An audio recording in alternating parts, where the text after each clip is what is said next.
The thundering sound of her racing heart matched the distant rumble of an approaching storm as Laurel Mayfield stared out at the vast, empty plains stretching before her. The Wyoming Territory, 1878, a place she'd once believed held promise, now seemed like an endless void, much like her future. The homestead behind her stood abandoned, the wooden cross marking her father's fresh grave, a stark reminder that she was now utterly alone in this unforgiving land. Her chestnut hair whipped around her face as the wind picked up, but she remained motionless, watching the golden prairie grass bend and sway. She'd been standing there for hours, paralyzed by indecision and grief. 3 days since she'd buried her father, 3 days of wondering what would become of her now. At 22, she was unmarried in a land where a woman alone was as vulnerable as a newborn calf during wolf season. The distant figure approaching on horseback barely registered in her consciousness, until he was close enough that she could make out the broad shoulders and the distinctive silhouette of a cowboy astride a magnificent palomino. She didn't move, didn't acknowledge him, even as he drew his horse to a stop a respectful distance away.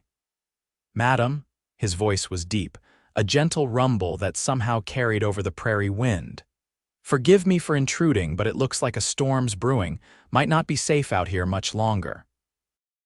Laurel turned her head slowly, her eyes meeting those of a stranger whose face told stories of sun and wind and hard work. Beneath the shadow of his wide-brimmed hat, she saw kindness in eyes the color of a summer sky. "I've nowhere to go," she said simply, her voice hoarse from disuse.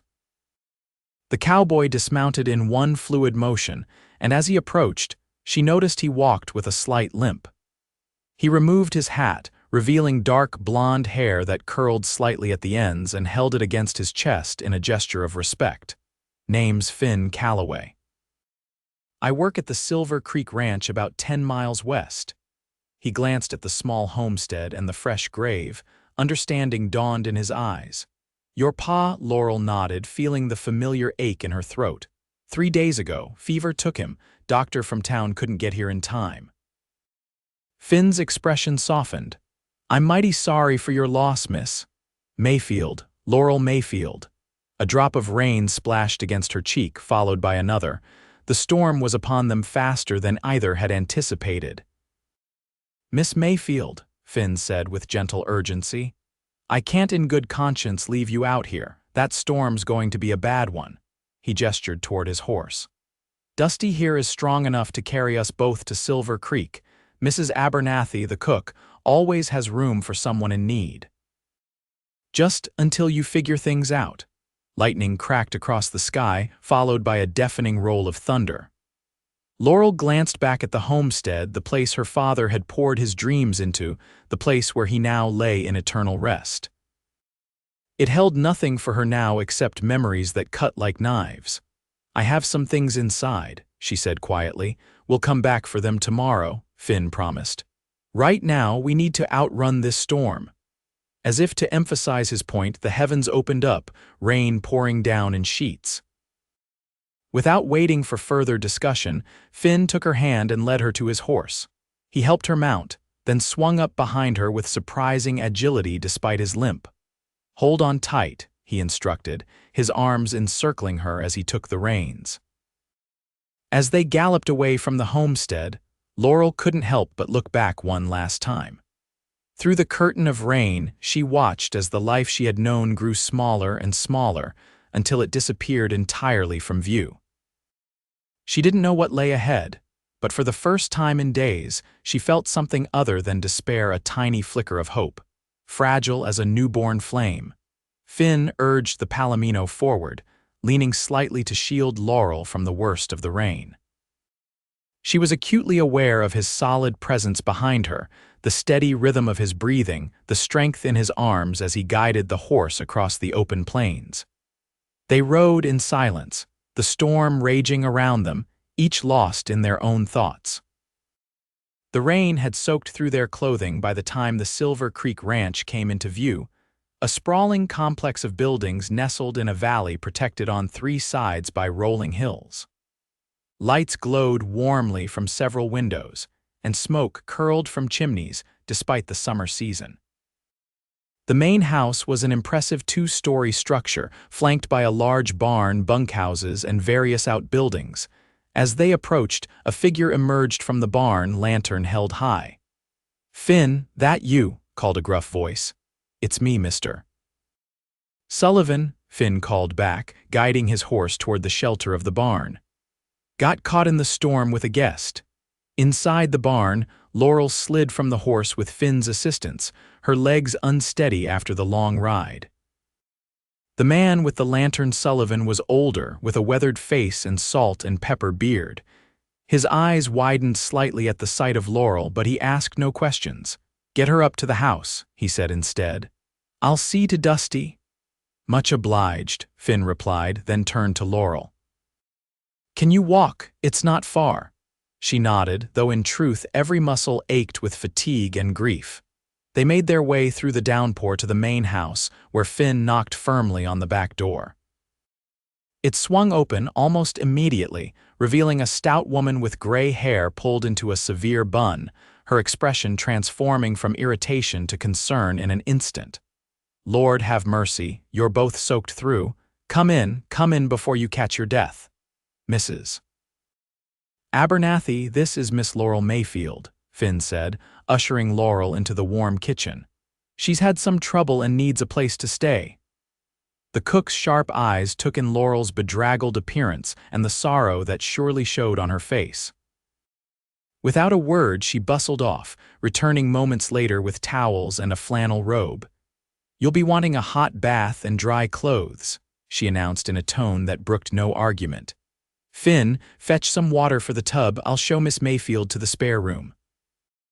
Before Laurel could protest, she found herself being guided up a narrow staircase and into a small but clean bedroom. A copper bathtub stood in one corner. I don't want to impose," Laurel began, but Mrs. Abernathy waved away her concerns. "Nonsense, child. No one imposes at Silver Creek. Mr.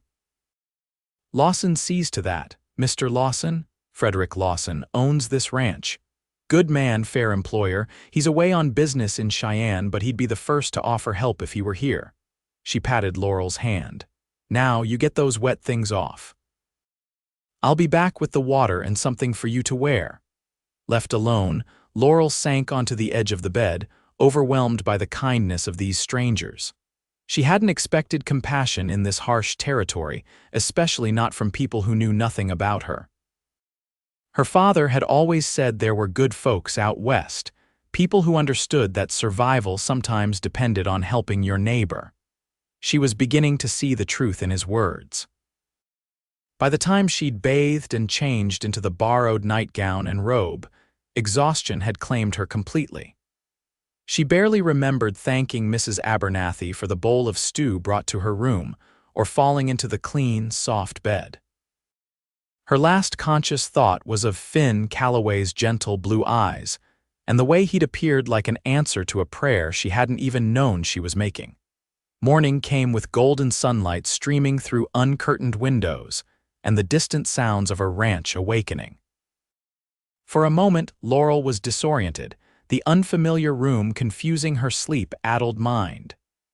Then the memories of the previous day crashed over her father's grave, the storm, Finn's rescue, the kindness of strangers. A soft knock at the door preceded Mrs. Abernathy's entrance, bearing a tray with coffee and fresh biscuits. "Good morning, Miss Mayfield. Trust you slept well." "Better than I have in weeks," Laurel admitted, sitting up. "Thank you for your hospitality, Mrs. Abernathy. I don't know how I'll ever repay you." The cook snorted. "Repayment isn't necessary, child. Though if you're feeling up to it, I wouldn't mind an extra pair of hands in the kitchen later." She set the tray on a small table. "Finn's waiting downstairs when you're ready. Says he promised to take you back to your place for your belongings." Laurel nodded, grateful that he remembered.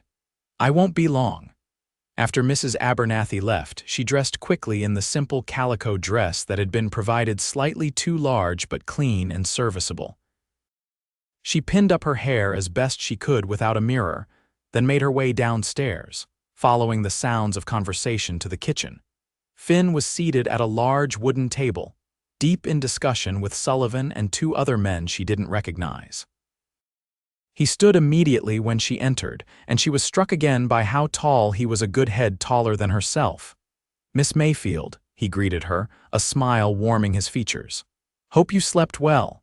"Very well, thank you," she replied, suddenly shy under the curious gazes of the other men. "These are some of our hands," Finn explained. "Joe Winters, our blacksmith, and Lou Daniels, who oversees the cattle operation." He gestured to each man in turn. "Gentlemen, Miss Laurel Mayfield." Both men touched their hats respectfully, mumbling greetings. Laurel smiled politely in return, but her attention was drawn back to Finn, noting in daylight what she had missed in the chaos of the storm. He was younger than she'd initially thought, perhaps only a few years older than her own 22 years. His face was tanned from the sun, with laugh lines at the corners of his eyes that suggested he smiled often. And though he carried himself with confidence, there was no arrogance in his manner. "If you're ready," he said, "I've saddled Dusty. Should take us about an hour to reach your homestead." "I'm ready," she confirmed, accepting a cloth-wrapped package from Mrs. Abernathy. "Lunch," the cook explained. "No telling what kind of provisions you'll find after being away." The morning was clear and bright, the storm having washed everything clean. Wildflowers dotted the prairie, and meadowlarks called from fence posts as they rode. Laurel sat behind Finn this time, her hands resting lightly on his waist for balance. "How long have you been at Silver Creek?" she asked, breaking the comfortable silence that had fallen between them. "Going on 5 years now," he replied. "Came west from Missouri after the war, needed a fresh start." The war. That explained the limp, though she didn't feel it was her place to ask about it directly. "And Mr. Lawson hired you, not right away." "I was pretty much a drifter at first, taking odd jobs where I could find them. Mr. Lawson caught me breaking one of his wild Mustangs one day without permission, mind you. Instead of running me off his land, he offered me a job." Finn chuckled at the memory. "Said anyone who could gentle that particular stallion was either crazy or talented, and he could use either on his ranch." Laurel smiled, imagining the scene. "That was fortunate." "More than I deserved," Finn agreed.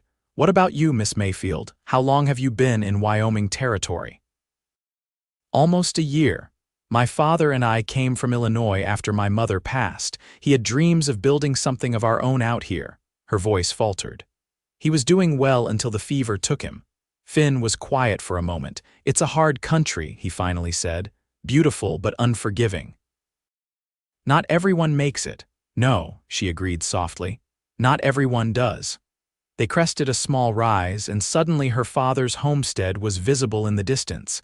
Even from here it looked forlorn, abandoned. Laurel felt her throat tighten with emotion. "We can turn back if you're not ready," Finn offered, sensing her distress. She shook her head. "No, I need to do this." As they drew closer, Laurel was relieved to see that the storm hadn't caused much damage, a few loose shingles. The vegetable garden flattened, but nothing catastrophic. The grief, however, hit her anew as they dismounted in front of the small cabin. This had been her home, however, briefly. Now it was just a painful reminder of all she had lost. "Take your time," Finn said gently. "I'll wait out here." Inside, the cabin was exactly as she had left it, neat but sparse, with the few possessions they'd brought from Illinois arranged to make the place feel like home. She moved methodically through the single room, gathering clothing, her mother's locket, her father's Bible, a few precious books. There wasn't much she wanted to take, but what she did was irreplaceable.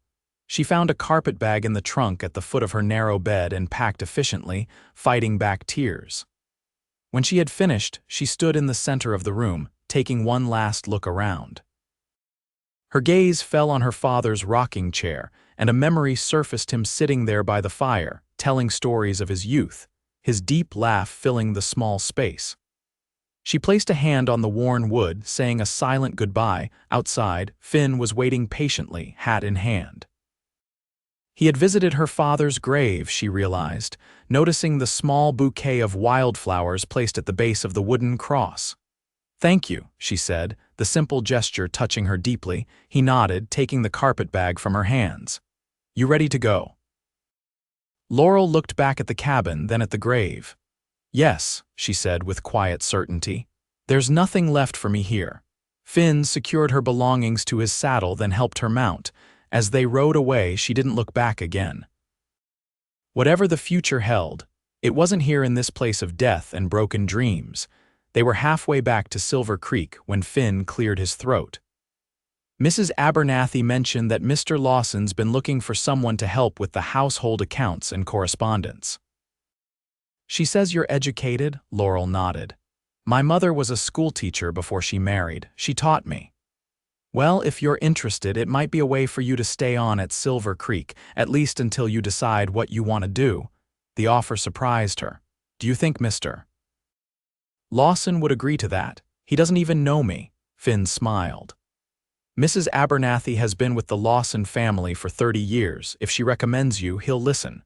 Besides, he's always saying the ranch needs a woman's touch. His wife passed some years back and he never remarried." The prospect of employment, of a purpose, lifted some of the weight from Laurel's shoulders. "I would be very grateful for the opportunity," she said. "Then consider it settled. Mr. Lawson returns tomorrow. Mrs. Abernathy will speak with him."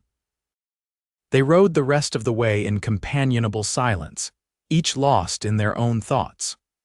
Laurel couldn't help but wonder at the strange turns life could take, how in the span of a few days she had lost everything, only to find unexpected kindness and possibly a new beginning. Back at Silver Creek, Mrs. Abernathy greeted them with news that she had prepared a more permanent room for Laurel in the east wing of the house. "It's where the female staff stays," she explained, leading Laurel up a different staircase than the night before. "Not that we have many, just me and Betsy who helps with the cleaning. But it's proper, and Mr. Lawson insists on propriety." The room was larger than the one Laurel had occupied the previous night, with a real bed frame instead of a simple cot, a small dresser, and even a rocking chair by the window that overlooked the corral. "It's lovely," Laurel said sincerely. "I don't know how to thank you all for your kindness." Mrs. Abernathy's stern features softened. "There's no need for thanks. Out here we look after one another. It's the only way to survive." She patted Laurel's hand. "Now get yourself settled. Dinner's at 6 sharp. The men eat in the bunkhouse, but you'll take your meals with me in the kitchen." Left alone, Laurel unpacked her meager belongings, arranging them carefully in the dresser drawers. When she was finished, she sat in the rocking chair, watching the ranch hands working in the corral below. She spotted Finn among them, his tall figure easily recognizable even at a distance. He was training a young horse, his movements patient and gentle despite the animal's nervousness. For the first time since her father's death, Laurel felt a flicker of hope. Perhaps this was where she was meant to be all along. Perhaps Silver Creek Ranch would become the home she had been searching for. The next few days passed in a blur of activity as Laurel settled into life at Silver Creek. Mrs. Abernathy kept her busy in the kitchen, teaching her the rhythms of feeding a ranch full of hungry men. Laurel welcomed the work. Finding that physical exhaustion helped keep the grief at bay, Finn came by the main house each evening, ostensibly to check if she needed anything. But Laurel suspected he had other motivations. Their conversations grew longer each night as they discovered shared interests, books they had both read, a love of music, a deep appreciation for the wild beauty of the Wyoming landscape. On the 4th day, Frederick Lawson returned from Cheyenne. Laurel was in the kitchen, helping Mrs. Abernathy prepare dinner when the sound of approaching hoofbeats announced his arrival. The cook straightened her apron and nudged Laurel toward the back door. "That'll be Mr. Lawson. Best go introduce yourself properly." Heart pounding with nervousness, Laurel stepped outside just as a tall, distinguished-looking man in his 50s dismounted from a handsome black gelding. His hair was silver at the temples, and he carried himself with the confidence of a man accustomed to command. "Mr. Lawson," she said, stepping forward. "I'm Laurel Mayfield. Mrs. Abernathy has been kind enough to offer me shelter these past few days." Frederick Lawson studied her for a moment, then smiled warmly. "Miss Mayfield, I've heard about you from my foreman. Sullivan sent a telegram to Cheyenne explaining the situation." He extended his hand. "Frederick Lawson, welcome to Silver Creek." His grip was firm, his manner direct but not unkind. "I understand you're in need of employment and lodging." "Yes, sir." "My father recently passed, and no need to explain, Miss Mayfield. Mrs. Abernathy has vouched for you, which is recommendation enough for me. She tells me you're educated and could help with the ranch accounts and correspondence." Laurel nodded eagerly. "Yes, sir. I'm good with figures and my penmanship is neat." "Excellent. Consider yourself hired then. We'll discuss wages tomorrow. For now, I'm sure you'll excuse me. It's been a long journey and I'm in need of a hot meal and a comfortable chair." With that, he tipped his hat and strode into the house, leaving Laurel standing in the yard, hardly able to believe her good fortune. Employment, lodging, the beginnings of friendship, all things she had feared were lost to her forever after her father's death. From across the yard, she caught sight of Finn leading his palomino toward the barn. He raised a hand in greeting, a question in his eyes. She smiled and nodded, indicating that all had gone well. The answering smile that lit up his face sent an unexpected warmth through her chest. That evening, after dinner had been served and the kitchen cleaned, Laurel found herself walking with Finn along the banks of the creek that gave the ranch its name. The summer twilight lingered, painting the western sky in shades of pink and gold. "So you're officially part of Silver Creek now," Finn said, his hands clasped behind his back as they strolled. "It seems so," Laurel agreed. "Mr. Lawson was very kind. He's a good man, fair, treats his people well." Finn glanced at her. "I'm glad you're staying." The simple statement, delivered with quiet sincerity, touched something deep within her. "I am too," she admitted, "though I never imagined this is where I'd end up." "Life has a way of taking unexpected turns," Finn observed. "Sometimes for the worse, but sometimes," he hesitated, then continued softly, "sometimes for the better." Their eyes met, and Laurel felt a flutter in her stomach that had nothing to do with grief or anxiety. For a brief moment, she saw something in Finn's gaze that suggested he might be feeling the same unexpected connection. The moment was broken by the sound of approaching footsteps. Sullivan appeared around a bend in the path, nodding to them both. "Evening, Miss Mayfield." "Finn, we've got a situation with that new stallion. Could use your touch." Finn straightened, "All business now." "Of course, excuse me, Miss Mayfield." "Good night, Mr. Calloway," she replied formally, aware of Sullivan's presence. As she watched Finn walk away, she realized that for the first time in a very long while, she was looking forward to tomorrow. The following weeks saw Laurel settling into a routine at Silver Creek. Mornings were spent in Mr. Lawson's study, organizing correspondence and updating the ranch ledgers. Afternoons found her helping Mrs. Abernathy with meal preparations or assisting Betsy with household chores. It was hard work, but satisfying, and the days passed quickly. Her friendship with Finn deepened as summer gave way to early autumn. Whenever their duties allowed, they would find time to talk, sometimes by the creek, sometimes in the kitchen over coffee, sometimes while watching the sunset from the front porch. He told her about his childhood in Missouri, his service during the war, though he spoke little of the injury that caused his limp, and his dreams of someday having a place of his own. In turn, Laurel shared stories of her life in Illinois, her mother's passion for books and learning, her father's determination to build a new life in the West. Talking about her parents became easier with time, the sharp edge of grief gradually softening to a dull ache. It was during one such conversation, nearly 2 months after her arrival at Silver Creek, that Finn first invited her to ride out to see a special place he had discovered. "It's not far," he assured her as they saddled their horses early one Sunday morning. Mr. Lawson had given her a gentle mare named Willow for her use around the ranch, and Laurel had quickly grown fond of the animal. You're being very mysterious, Mr. Calloway, she teased, using the formal address they still maintained in public, though in private they had begun calling each other by their given names. His eyes crinkled with amusement. Some things defy description, Miss Mayfield. Better to see for yourself. They rode for about an hour, following the creek upstream into the foothills. The morning was crisp, with the first hint of autumn in the air. Aspen trees were beginning to turn golden along the slopes, contrasting beautifully with the deep green of the pines. Finally, Finn led them into a small, hidden valley, where the creek widened into a clear pool before continuing its journey downstream.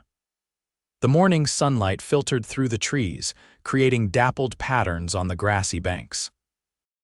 Wildflowers still bloomed in sheltered spots, and the air was filled with the sweet scent of pine and wild sage. "Oh, Finn," Laurel breathed, dismounting to better take in the beauty around her. "It's like something from a fairy tale," he smiled, pleased by her reaction. "I found it my first year at Silver Creek. Come here whenever I need to think, or just to remind myself why I love this country, harsh as it can be." "Thank you for sharing it with me," she said softly, touched that he would bring her to a place that clearly meant so much to him. They spent the morning by the pool, talking and laughing, sharing the picnic lunch Mrs. Abernathy had packed for them. Laurel couldn't remember the last time she had felt so at ease, so genuinely happy. The weight of grief that had been her constant companion since her father's death seemed lighter here, as if the beauty of this hidden valley had the power to heal. As they prepared to return to the ranch, Finn hesitated, then reached for her hand. "Laurel," he said, his voice low and serious, "I've been wanting to tell you something." Her heart quickened at the intensity in his blue eyes. "Yes, these past weeks, getting to know you, they've meant a great deal to me." He paused, seeming to search for the right words. "I know you've been through a terrible loss, and I don't want to presume anything, but I find myself thinking about you all the time, looking forward to every chance we have to talk." Laurel felt a warmth spreading through her chest. "I feel the same way, Finn," she admitted. Relief and happiness transformed his features. "Really?" she nodded, suddenly shy. "You've been a good friend when I needed one most, but it's grown into something more for me too." Finn's hand tightened around hers. "I'd like to court you properly, Laurel Mayfield. With your permission and Mr. Lawson's, since he's standing in as your guardian of sorts." The formal request, so earnest and traditional, made her smile. "I would like that very much, Finn Calloway." His answering smile was like the sun breaking through clouds. For a moment, she thought he might kiss her, but instead he lifted her hand to his lips, pressing a gentle kiss to her knuckles. "Then we should head back before we're missed, and I can speak with Mr. Lawson this evening." The ride back to Silver Creek was filled with a new awareness between them, a shift in their relationship that was both exciting and a little frightening. Laurel found herself stealing glances at Finn's profile, marveling at how this man who had been a stranger just months ago had become so important to her. True to his word, Finn sought out Frederick Lawson that evening after dinner. Laurel waited anxiously in her room, alternating between pacing and sitting at the window, watching the stars emerge in the darkening sky. A soft knock at her door startled her from her thoughts.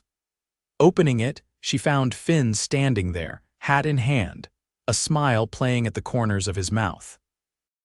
"Mr. Lawson has given his blessing," he announced without preamble. "Said it was about time I stopped mooning around and made my intentions clear." Laurel laughed, relief and happiness bubbling up inside her. Was it that obvious? "Apparently to everyone but us," Finn replied, his eyes warm with affection. "Mrs. Abernathy says she knew from the first day." "That woman misses nothing," Laurel said, shaking her head in amusement.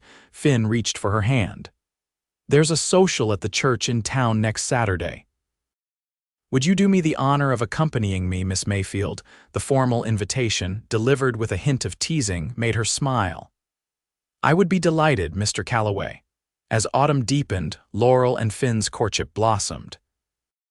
Their Sunday rides became a tradition, weather permitting, and Finn often joined her for evening walks around the ranch. They attended church socials in the nearby town of Willow Creek, where Laurel gradually got to know the other families in the area. At Silver Creek, their relationship was met with approving nods and knowing smiles. Mrs. Abernathy took to including Finn in their kitchen suppers, and Mr. Lawson invited him to join them in the main house more frequently. If anyone disapproved of the match, a ranch hand courting the lady, who now essentially served as the ranch's bookkeeper and housekeeper, they kept their opinions to themselves. October brought the cattle drive, when most of the hands, including Finn, would be away for nearly 2 weeks, driving the herd to the railhead in Cheyenne. The night before they were to leave, Finn asked Laurel to walk with him to their special spot by the creek near the main house. The evening was cool, the first frost not far off. Laurel wrapped her shawl more tightly around her shoulders as they stood at the water's edge, watching the moon's reflection ripple on the surface. "I'll miss you," she said softly, breaking the comfortable silence between them. Finn turned to face her, taking both her hands in his. "I'll be thinking of you every day," he promised, "and when I return." He hesitated, then seemed to make up his mind about something. "Laurel, there's something I want to ask you, but I think it should wait until I get back." Her heart skipped a beat at the serious tone in his voice. "Finn," instead of answering, he reached into his pocket and withdrew a small, carved wooden box. "I made this for you," he said, placing it in her palm. "Something to remember me by while I'm gone." Laurel opened the box carefully. Inside lay a delicate wooden pendant on a leather cord, a beautifully carved wildflower, the kind that grew by their special pool in the hidden valley. "Oh, Finn," she breathed, lifting it from the box. "It's beautiful." "Not half as beautiful as you," he said softly, taking the necklace and fastening it around her neck. His fingers lingered at the nape of her neck, sending a shiver down her spine that had nothing to do with the cool evening air. When he pulled back, his eyes were dark with emotion. "May I kiss you, Laurel?" he asked, his voice barely above a whisper. In answer, she rose on tiptoe, her hands coming to rest on his broad shoulders. Their lips met in a gentle, tender kiss that conveyed all the feelings they had been slowly discovering over the past months. When they parted, Finn rested his forehead against hers, his breath warm on her face. "I love you, Laurel Mayfield," he said simply. "I think I have since the moment I found you standing alone on that empty plain." Tears pricked at her eyes, not tears of sadness, but of overwhelming joy. "And I love you, Finn Calloway," she replied, her voice steady and sure. "Come back to me safely." He kissed her once more, a promise sealed without words, before reluctantly stepping back. "I should get some rest. We leave at first light." Laurel nodded, though every part of her wanted to prolong this moment. "Godspeed, Finn." As she watched him walk back toward the bunkhouse, her fingers found the carved pendant at her throat. Whatever question he wanted to ask upon his return, she thought she knew what it might be, and her answer was already decided. The days of Finn's absence stretched endlessly. Laurel threw herself into her work, taking on additional responsibilities to keep busy. She helped Mrs. Abernathy preserve the last of the garden's bounty for winter, assisted Mr. Lawson with a thorough review of the ranch's finances, and even joined Betsy in a top-to-bottom cleaning of the main house. Each night she would stand on the porch, looking out at the darkened prairie, wondering where Finn was and if he was safe. The wooden pendant never left her neck, a tangible reminder of his promise to return. Nearly 2 weeks after the cattle drive departed, a rider appeared on the horizon just as the sun was setting. Laurel, who had taken to watching from the porch each evening, felt her heart leap at the familiar silhouette of Finn atop his palomino. Without thinking, she gathered her skirts and ran down the path to meet him, propriety forgotten in her joy. Finn spotted her and urged Dusty into a trot, closing the distance between them quickly. He dismounted in one fluid motion and caught Laurel in his arms as she flung herself at him, laughing and crying all at once. "You're back," she breathed, her face buried in his chest, inhaling the familiar scent of him beneath the dust of the trail. His arms tightened around her. "I told you I would be," he murmured into her hair. Then, pulling back slightly to look at her face, he added with a grin, "Is this the welcome I can expect every time I return from a drive? Because if so, I might volunteer for more of them." Laurel laughed, wiping at her tears. "Don't you dare." "I've missed you too much," Finn's expression softened. "I've missed you too, more than I can say." His gaze dropped to the wooden pendant resting against her collarbone. "You're wearing it." "I haven't taken it off since you gave it to me," she admitted. Something in his eyes changed then, a decision made. Still holding her close with one arm, he reached into his pocket with his free hand. "I was going to wait, do this properly after I'd cleaned up from the trail, but I find I can't wait another minute." To Laurel's astonishment, he lowered himself to one knee before her, right there in the dusty road, still holding her hand in his. From his pocket, he produced a small, simple silver ring. "Laurel Mayfield," he said, his voice strong and clear despite the emotion evident on his face. "When I found you that day, standing alone on the empty plains, something told me my life was about to change forever. I didn't know then that I was meeting the woman I would fall so deeply in love with, but I thank God every day that I followed my instinct to stop and offer help." Tears filled Laurel's eyes again as he continued. "These past months have been the happiest of my life. You've brought light and laughter back into my world, and I can't imagine a future without you in it." He took a deep breath. "Will you do me the extraordinary honor of becoming my wife?" "Yes," Laurel whispered without hesitation, her heart so full she thought it might burst. "Yes, Finn Calloway, I will marry you." His face broke into the most radiant smile she had ever seen as he slipped the ring onto her finger. It was a perfect fit, the silver band simple but beautifully crafted, with a small pearl nestled in the center. "It was my mother's," he explained as he rose to his feet. "The only thing of hers I still have." "It's perfect," Laurel said, admiring the way it caught the last light of the setting sun. "I'll treasure it always." Finn pulled her close again, sealing their engagement with a kiss that held all the promise of their future together. When they finally parted, breathless and laughing, they became aware of applause and cheers coming from the direction of the ranch buildings. Looking up, they saw that their audience included not just Mr. Lawson and Mrs. Abernathy, but most of the returning ranch hands as well, all grinning widely at the scene they had witnessed. "Seems we have the ranch's approval," Finn murmured, his arms still around her waist. Laurel blushed but couldn't stop smiling. "I think we've had that for quite some time." Hand in hand, they walked back to the main house where congratulations and well wishes surrounded them. Mrs. Abernathy, her usual stern demeanor softened by genuine happiness, insisted on serving a special dinner to celebrate the engagement. Mr. Lawson opened a bottle of fine whiskey he'd been saving for a special occasion, toasting the couple with evident pleasure. "To Finn and Laurel," he said, raising his glass. "May your life together be as strong and enduring as Silver Creek itself." Later that evening, after the celebrations had quieted and most of the hands had returned to the bunkhouse, Finn and Laurel found themselves once again by the creek, savoring a moment of privacy. "When would you like to be married?" Finn asked, his arm around her shoulders as they gazed up at the star-filled sky. Laurel considered the question. "I don't need a long engagement," she said.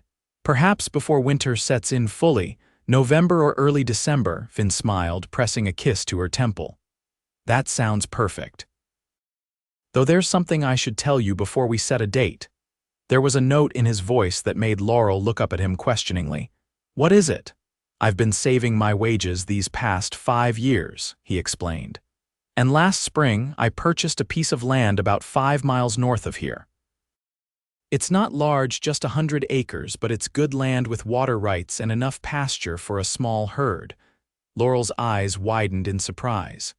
"You've bought your own ranch." "The beginnings of one," Finn corrected.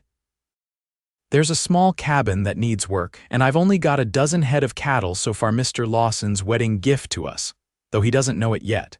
It's not much compared to Silver Creek, but it's ours," Laurel finished for him, understanding dawning.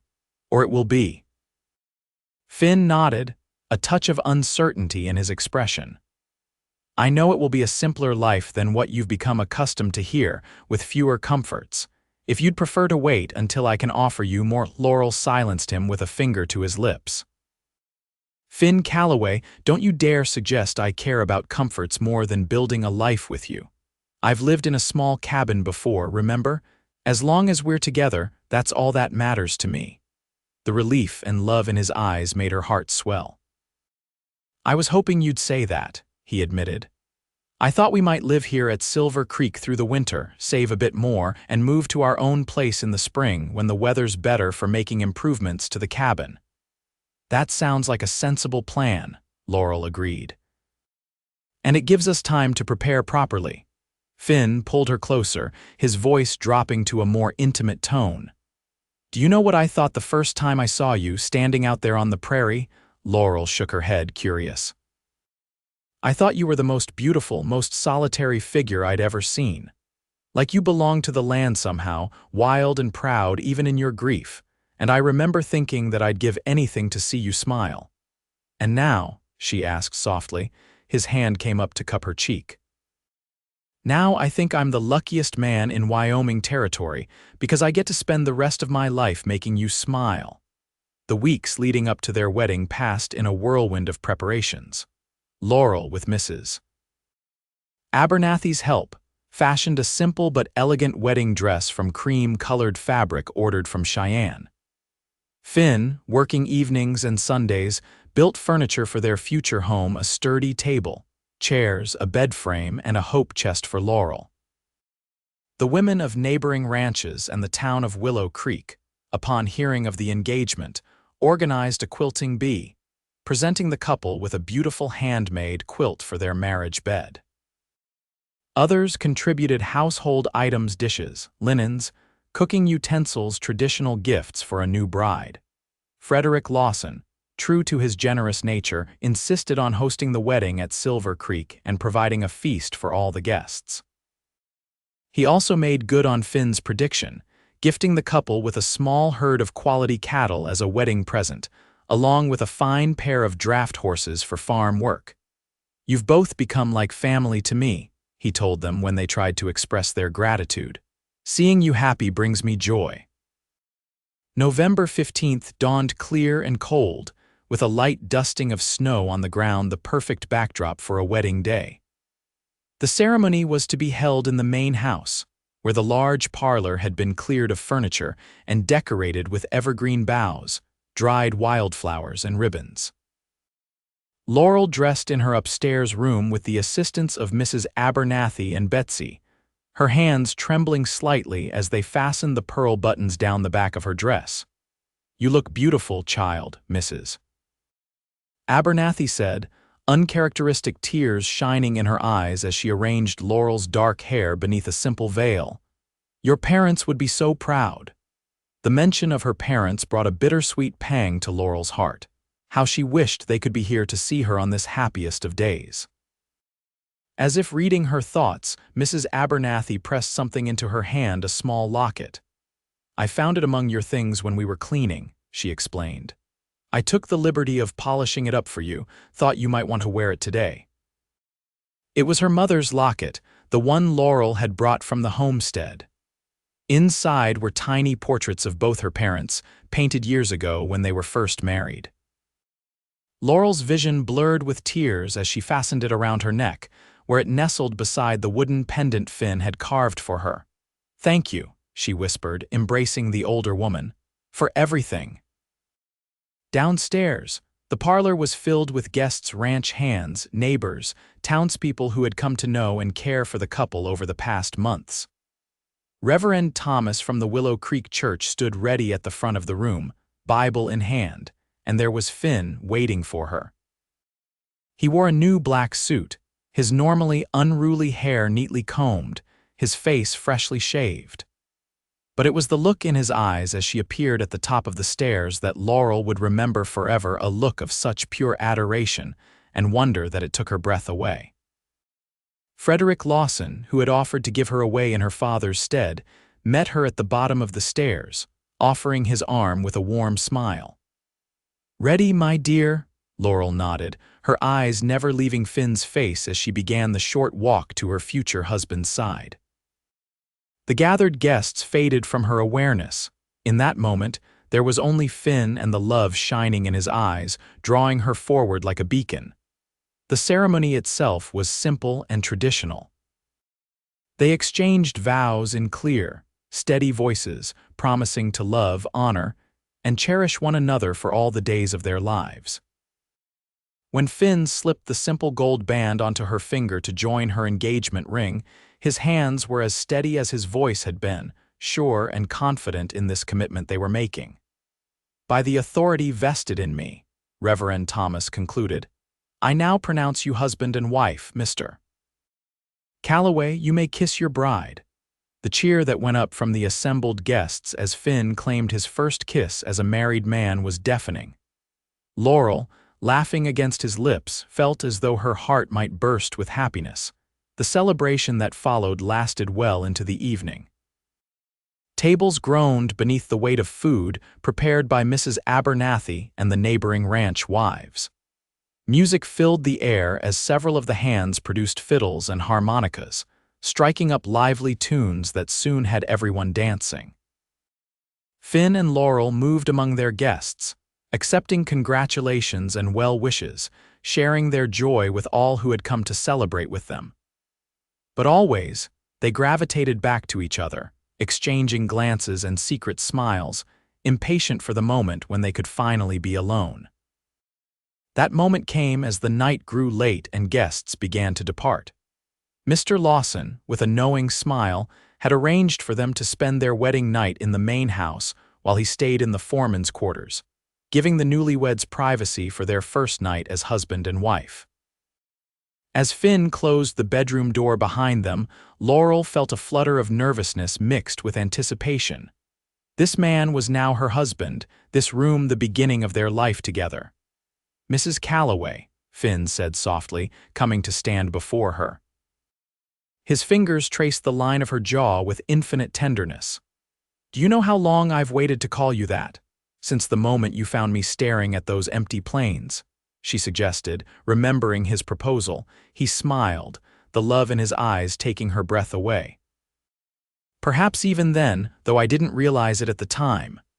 His hand moved to the wooden pendant at her throat. "I knew there was something special about you, something that called to my soul."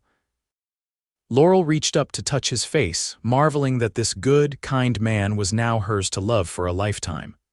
"I never thought I'd find happiness again after my father died," she admitted. "But you offered me more than just help that day, Finn. You offered me hope. And now?"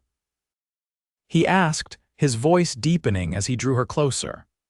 "Now you've given me everything," she whispered, rising on tiptoe to meet his kiss. Winter settled over Silver Creek Ranch, transforming the landscape into a wonderland of white. Laurel and Finn, nestled in their temporary quarters in the east wing of the main house, found a rhythm to their new life together. Mornings were spent on their respective duties, Laurel continuing her work with the ranch accounts, Finn overseeing the winter care of the livestock. Evenings were their own, filled with quiet conversations by the fire, plans for their future, and the sweet discovery of married love. Whenever weather permitted, they would ride out to visit their land where Finn worked steadily on improvements to the cabin. Laurel would watch him with pride as he replaced rotted boards, constructed new shelving, and built a proper stone hearth to replace the crude fireplace.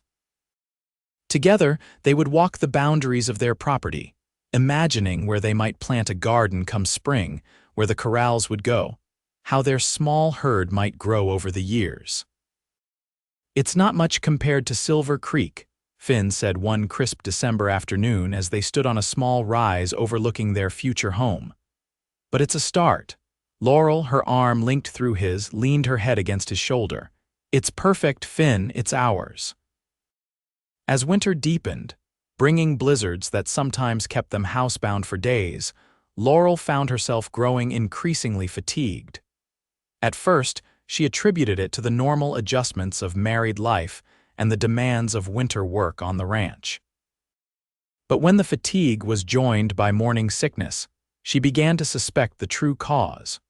She confirmed her suspicions with Mrs. Abernathy, who had raised 5 children of her own before coming to work for the Lawson family. The older woman examined her with experienced hands, then sat back with a satisfied nod. "I'd say you're about 6 weeks along, give or take," she announced. "The baby should arrive in late summer, August most likely." Laurel's hands went instinctively to her still flat stomach, wonder and fear mingling inside her. A baby, their baby, created from the love she and Finn shared. "Does Mr. Calloway know yet?" Mrs. Abernathy asked, her stern features softening with affection. Laurel shook her head. "I wanted to be sure before I told him." "Well, you're sure now," the cook said practically, "and from what I've seen of that husband of yours, he'll be over the moon." That evening, after dinner had been cleared away and they retired to their quarters, Laurel sat Finn down by the fire, her heart racing with anticipation. "I have something to tell you," she began, taking his hands in hers. Finn's expression grew concerned at her serious tone. "Is everything all right, love?" "Everything is more than all right," she assured him, unable to keep the smile from her face any longer. "Finn, we're going to have a baby, sometime in August, according to Mrs. Abernathy." For a moment he simply stared at her, as if processing her words. Then his face transformed with such pure joy that Laurel felt tears spring to her eyes. "A baby," he repeated in wonder. "Our baby." His hand moved to her stomach, reverent. "Laurel, my love, you've made me the happiest man alive." He gathered her into his arms then, laughing and crying at the same time, peppering her face with kisses until she was laughing too, their shared joy filling the room like sunshine. "This changes our plans a bit," Finn said later, when they had calmed somewhat. "I want to have the cabin properly finished before you and the baby move in. No drafts, no leaks, everything comfortable and safe." Laurel nodded, touched by his concern. "We have time. Mrs. Abernathy says August." "August," Finn repeated, a dreamy quality to his voice. "Our child will be born in summer with wildflowers blooming all around." His hand returned to her stomach, protective and loving. "I can't wait to meet him or her." "Nor can I," Laurel agreed, covering his hand with her own, "though I confess I'm a little frightened too. My mother died in childbirth with her second baby when I was very young." Finn's arms tightened around her. "You are strong, Laurel Calloway, and you won't be alone in a remote homestead with only your husband to help. You'll have Mrs. Abernathy, who's delivered more babies than the doctor in town and the best care we can provide." His reassurance eased some of her fears. "You're right, and I won't let fear overshadow this joy." When they shared their news with the rest of the ranch the next day, the response was overwhelmingly positive. Frederick Lawson, who had grown almost paternal toward Laurel in the months since her arrival, was particularly delighted. "Nothing brings life to a home like a child," he said, his eyes misting with memories of his own long-ago fatherhood. "This calls for a toast." As winter gradually released its grip on the land, Finn's work on their cabin intensified. With the blessing of Mr. Lawson, he devoted more time to preparing their future home, determined to have everything ready well before the baby's arrival. Several of the other hands volunteered their help on days off, and progress was swift. By mid-April, as the first wildflowers began to dot the prairie, the transformation was remarkable. The cabin had been expanded by several feet with a proper bedroom added off the main living area. The roof had been completely replaced, the chimney rebuilt, the walls chinked and weatherproofed. Inside, the wooden floors had been sanded smooth, the walls whitewashed, and Finn's handcrafted furniture arranged to create a cozy, welcoming home. On a particularly beautiful spring day, with the world turning green around them, Finn took Laurel to see the nearly completed cabin. Her pregnancy was showing now, her slender form softened by the gentle swell of their growing child. Finn helped her down from the wagon with careful hands, his protective instincts heightened by her condition. "Close your eyes," he instructed as he led her to the cabin door. Laurel complied, excitement fluttering in her chest. She heard the door open, felt Finn guide her over the threshold, and caught the scent of fresh wood and something floral. "All right, open them." She gasped at the transformation before her. The main room was filled with light from new, larger windows. Curtains made from fabric she recognized from Mrs. Abernathy's sewing basket hung at each one. The table Finn had crafted was centered in the room, set with the dishes they had received as wedding gifts. A vase of wildflowers served as a centerpiece, but it was what hung on the far wall that brought tears to her eyes, a framed portrait of her parents, carefully copied and enlarged from the tiny images in her locket. "Finn," she whispered, moving toward it in wonder. "How did you—" "Mr. Lawson knows an artist in Cheyenne," Finn explained, coming to stand beside her. "I sent him your locket when I went to town for supplies last month. I thought you'd want them here watching over our family." Laurel turned to him, too overcome for words, and wrapped her arms around him as best she could with her growing belly between them. Finn held her close, understanding her silence, his hand making soothing circles on her back. When she had composed herself, he showed her the rest of their home, the bedroom with the marriage quilt spread across the bed he had built, the kitchen area with its new cookstove, another wedding gift from Mr. Lawson, the small nursery adjoining their bedroom already furnished with a carefully crafted cradle. "It's perfect," Laurel declared when the tour was complete. "When can we move in?" Finn smiled at her eagerness. "I'd say another week or two to finish the last details. Then, if you're feeling up to it, we can make this our home before May is out." True to his word, by mid-May they were established in their own home, beginning the life they had dreamed of through the winter months. Their small herd grazed contentedly in the pastures. The draft horses pulled a plow through the rich earth for Laurel's garden, and the cabin rang with their laughter and love. The summer months brought increasing discomfort for Laurel as her pregnancy advanced, but also a deepening bond with Finn, who attended to her with unwavering tenderness. He took over more of the household duties as her energy waned, insisted she rest during the hottest part of the day, and spent evenings reading to her or simply talking to their unborn child. "Your mama is the bravest, most beautiful woman in all of Wyoming Territory," he would tell her rounded belly, his voice soft with wonder.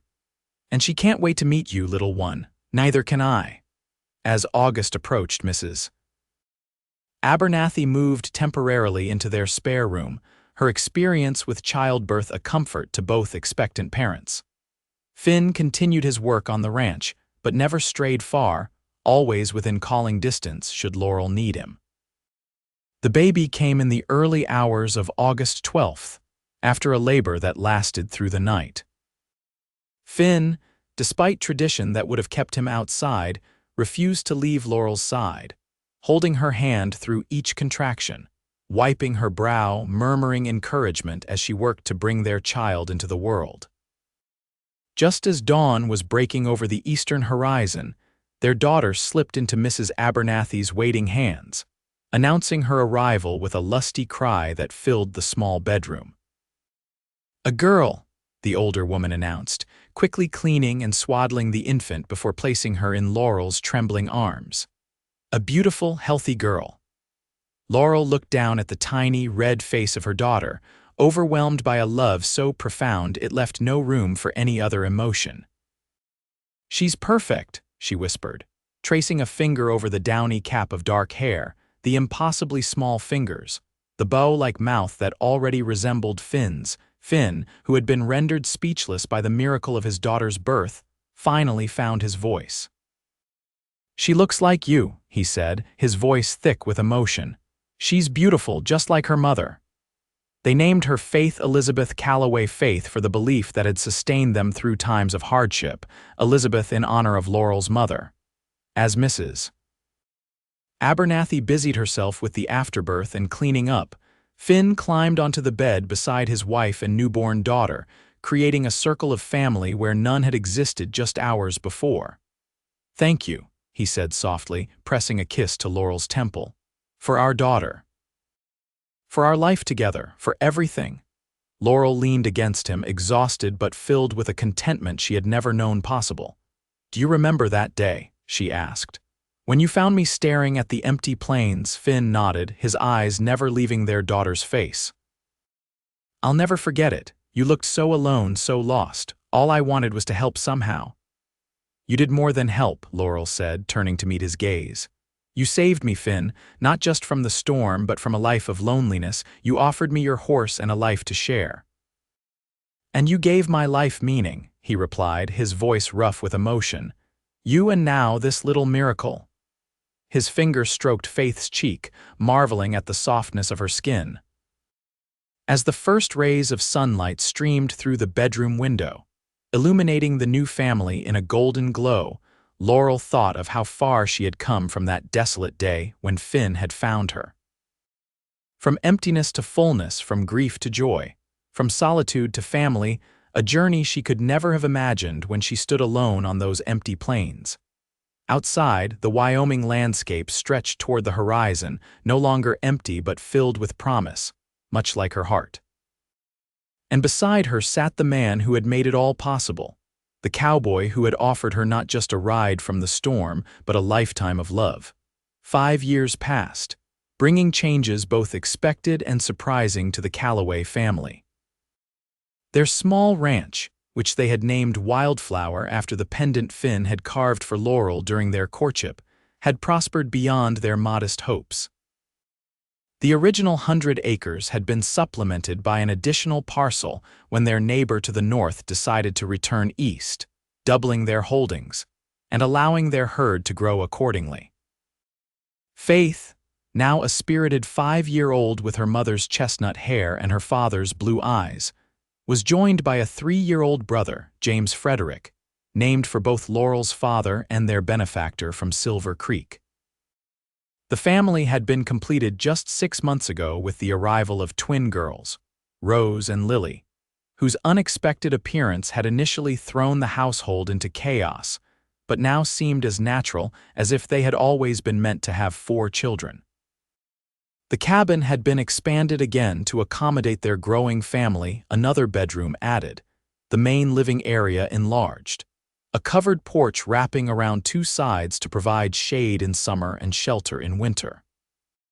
Finn had proven himself not just a skilled rancher but a natural builder, his hands creating spaces filled with both beauty and function. Silver Creek Ranch remained an important part of their lives. Frederick Lawson, now in his 60s but still vigorous, had become a doting honorary grandfather to the Calloway children. Mrs. Abernathy, though she complained good-naturedly about her aging bones, never missed a chance to spoil the little ones with special treats when they visited. It was during one such visit, on a golden afternoon in late September 1883, that Laurel found herself standing on the porch of the main house at Silver Creek, watching Finn teach Faith to ride her very first pony, a gift from Mr. Lawson for her 5th birthday. James toddled nearby under the watchful eye of Mrs. Abernathy, while the twins slept peacefully in a cradle Finn had built specifically for visits to the ranch. "She's a natural," Frederick Lawson observed, coming to stand beside Laurel, "just like her father." Laurel smiled, pride warming her chest as she watched Faith's small form sitting straight and confident in the saddle, her face alight with joy as Finn led the gentle pony around the corral. "She's been begging for her own horse since she could talk," she replied. "I think she was born to ride." "Calloway blood," the older man said with a chuckle. "Speaking of which, I've been meaning to speak with you and Finn about something." There was a note in his voice that caught Laurel's attention. "Is everything all right, Mr. Lawson?" He smiled reassuringly. "Everything's fine, my dear." "Better than fine, in fact, but at my age a man starts thinking about the future." He gestured toward the sprawling ranch around them. "Silver Creek has been my life's work. I've built it from nothing, watched it grow, guided it through good times and bad. But I have no children of my own to leave it to." Laurel listened, uncertain where this conversation was leading but sensing its importance. "I've come to think of you and Finn as the children I never had," Frederick continued, his voice gruff with emotion. And those little ones, he nodded toward Faith, James, and the sleeping twins, they're as close to grandchildren as I'll ever know. He turned to face her directly.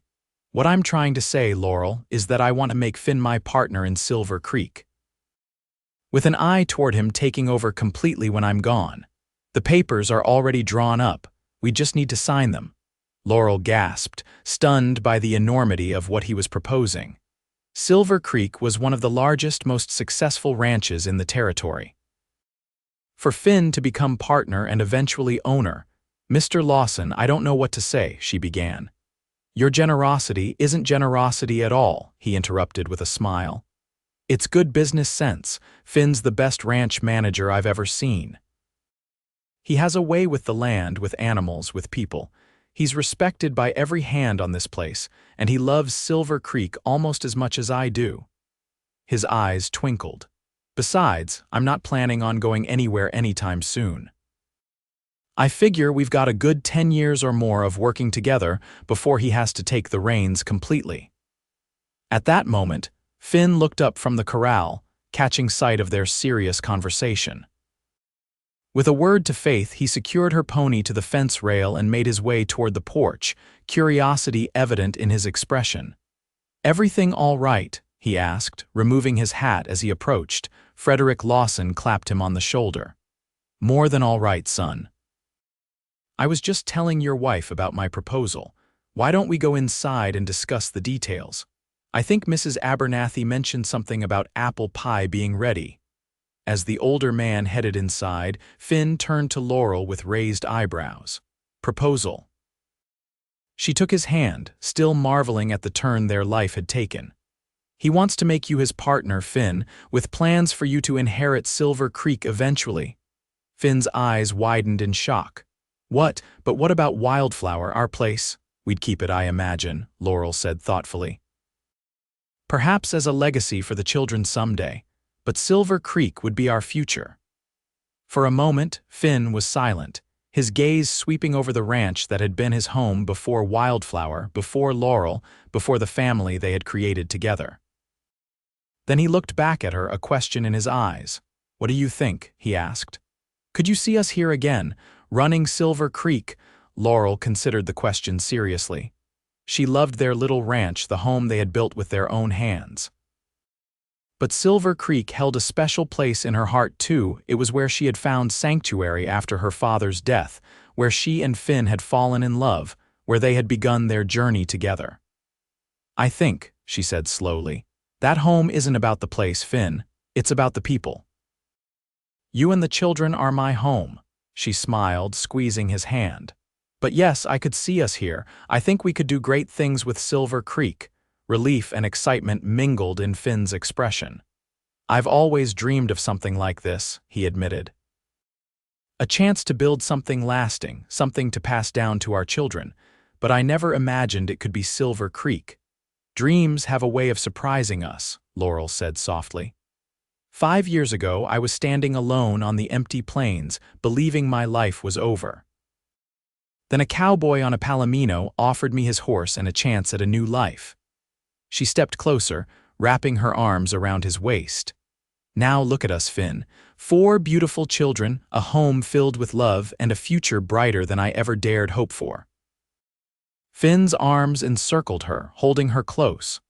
Over his shoulder, she could see Faith chattering excitedly to her pony, James building a tower of sticks under Mrs. Abernathy's indulgent eye, the twins sleeping peacefully in their cradle. Their family, their legacy, their future. I love you, Laurel Calloway, Finn murmured against her hair. More today than yesterday, less than tomorrow. And I love you, she replied, her heart full to bursting.